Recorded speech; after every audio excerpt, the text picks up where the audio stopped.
रात के 12 बजे हैं और मैंने अभी तक ऐसे लिखना शुरू नहीं किया है जिसकी लास्ट डेट कल है। वक्त गुजरता जा रहा है और मैं उस खाली कागज़ को घूरे जा रहा हूँ जिस पे अभी तक मैंने एक शब्द भी नहीं लिखा है। ये बात जानते हुए कि कल सुबह 8 बजे तक 1000 वर्ड्स का ऐसे टीचर के डेस्क पे होना चाहिए।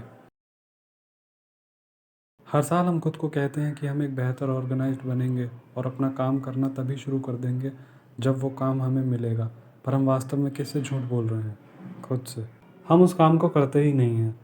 हम उस काम को बिल्कुल लास्ट मोमेंट पे स्टार्ट करते हैं और अनगिनत बहाने बनाते हैं कि क्यों हम उस काम को टाइम पे शुरू नहीं कर पाए। जब हमने उस काम को करने का डिसाइड किया था और जब हम उस काम को एक्चुअल में करते हैं, उसके बीच में हम वो काम करते हैं जिन्हें करने में हमें मज़ा आता है और ईज़िली डोपामीन मिल जाता है। जैसे सोशल मीडिया यूज़ कर लेना, गेम्स खेलना एक्सेट्रा। यही है प्रोक्रास्टिनेशन, या कहें कि टालने की आदत। दोस्तों, प्रोक्रास्टिनेशन हम सभी को अफेक्ट करती है। हमारे घर वाले हमसे परेशान रहते हैं क्योंकि हम घर में मुर्दों की तरह यहाँ वहाँ घूमते रहते हैं, और हमारे टीचर्स भी हम पे गुस्सा करते हैं क्योंकि हम टाइम पे होमवर्क नहीं करते। इस वीडियो में हम समझेंगे कि आप क्यों प्रोक्रास्टिनेशन करते हैं और कैसे हम अपनी इस प्रोक्रास्टिनेशन की हैबिट को कम्प्लीटली ख़त्म कर सकते हैं। तो चलिए शुरू करते हैं। 13 से 19 साल तक के बच्चे उस टाइम के लिए पूरी तरह से रिस्पॉन्सिबल नहीं होते जो उन्होंने प्रोक्रास्टिनेट करते टाइम खोया है। असल में उनका ब्रेन ही पूरी तरह से डेवलप नहीं हुआ होता इस एज तक। और अच्छे से समझने की कोशिश करें तो उनके ब्रेन का प्रीफ्रंटल कॉर्टेक्स, ये वाला पार्ट, इस एज तक पूरी तरह से डेवलप्ड नहीं हुआ होता। अब आप सोच रहे होंगे ये प्रीफ्रंटल कॉर्टेक्स क्या है? दोस्तों, असल में ये ब्रेन का वो हिस्सा होता है जो आपको डिसीजन मेकिंग एबिलिटी और आप किस तरह से चीज़ों को मैनेज करके रखते हो, इसमें इंपॉर्टेंट रोल प्ले करता है। इसलिए इसमें कोई चौंकने वाली बात नहीं है कि ज़्यादातर प्रोक्रास्टिनेटर्स टीनेजर्स होते हैं अडल्ट्स के कंपैरिजन में। हम सभी स्टेज से गुजरते हैं और मोस्टली लोग प्रोक्रास्टिनेशन की हैबिट को ओवरकम कर लेते हैं अपने अर्ली 20s में। चलिए अब उन रीज़न्स की तरफ चलते हैं जिनकी वजह से हम प्रोक्रास्टिनेशन करते हैं। दोस्तों, पहला रीज़न है यहाँ पे लैक ऑफ इंटरेस्ट। किसी काम में आपका कम इंटरेस्ट होना या इंटरेस्ट ही ना होना, ये चीज़ प्रोक्रास्टिनेशन को बढ़ावा देती है। जैसे आपका होमवर्क, जो करना आपको बिल्कुल पसंद नहीं है लेकिन फिर भी आपको करना पड़ता है।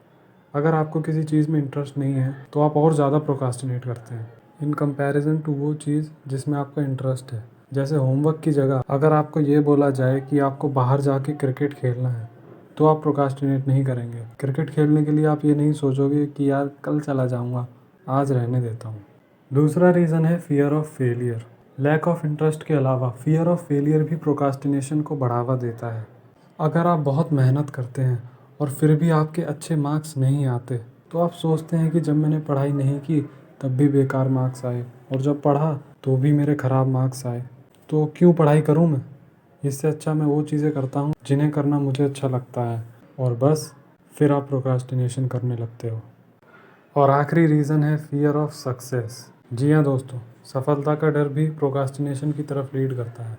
अब आप सोचेंगे कि ये मैं क्या कहने लग रहा हूँ, सफल होने का डर।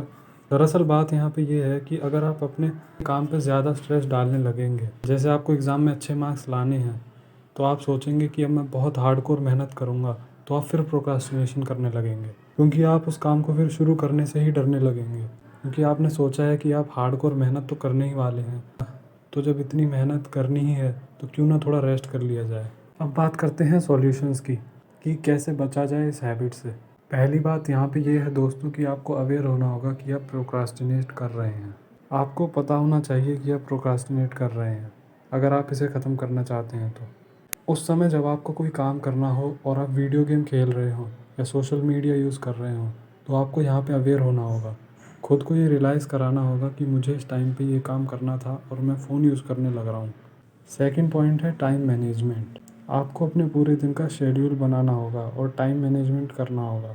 टाइम मैनेजमेंट ना करना ये बहुत बड़ा रीज़न है आपके प्रोक्रास्टिनेट करने का, क्योंकि जब आप टाइम मैनेजमेंट करते हो तो आपको पता होता है कि मुझे पूरे दिन में कब क्या करना है और कितना टाइम कहाँ देना है, वरना आपका सारा टाइम ऐसे ही सोशल मीडिया और अननेसेसरी चीज़ों में गुजर जाता है।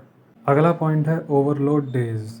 कई लोग ऐसे होते हैं कि या तो हम किसी चीज़ को करेंगे ही नहीं, प्रोक्रास्टिनेट करते रहेंगे, और जब करेंगे तो पूरा झोंक देंगे उसमें खुद को, जो कि 2-3 दिन तक ही आप करते हो और फिर प्रोक्रास्टिनेट करने लगते हो।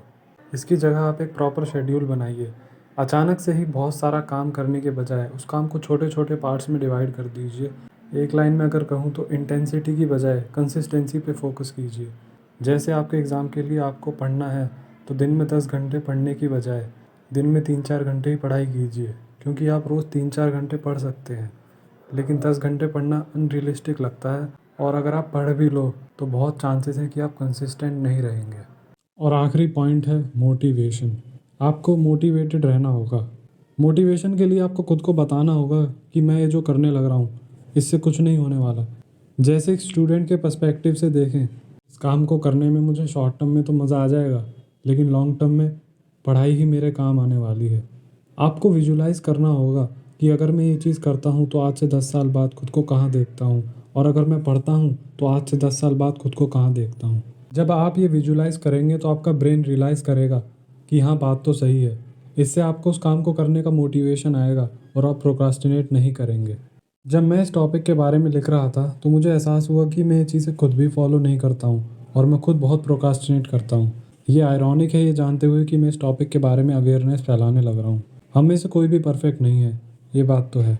अगर आप अपनी किसी बुरी हैबिट के बारे में अवेयर हो भी जाते हो और बुरा लगता है ये सोचकर कि मैं क्यों ये चीज़ करता हूँ, तब भी मुश्किल है उन हैबिट्स को बदलना।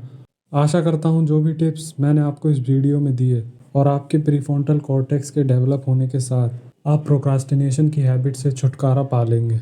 बहुत बहुत धन्यवाद।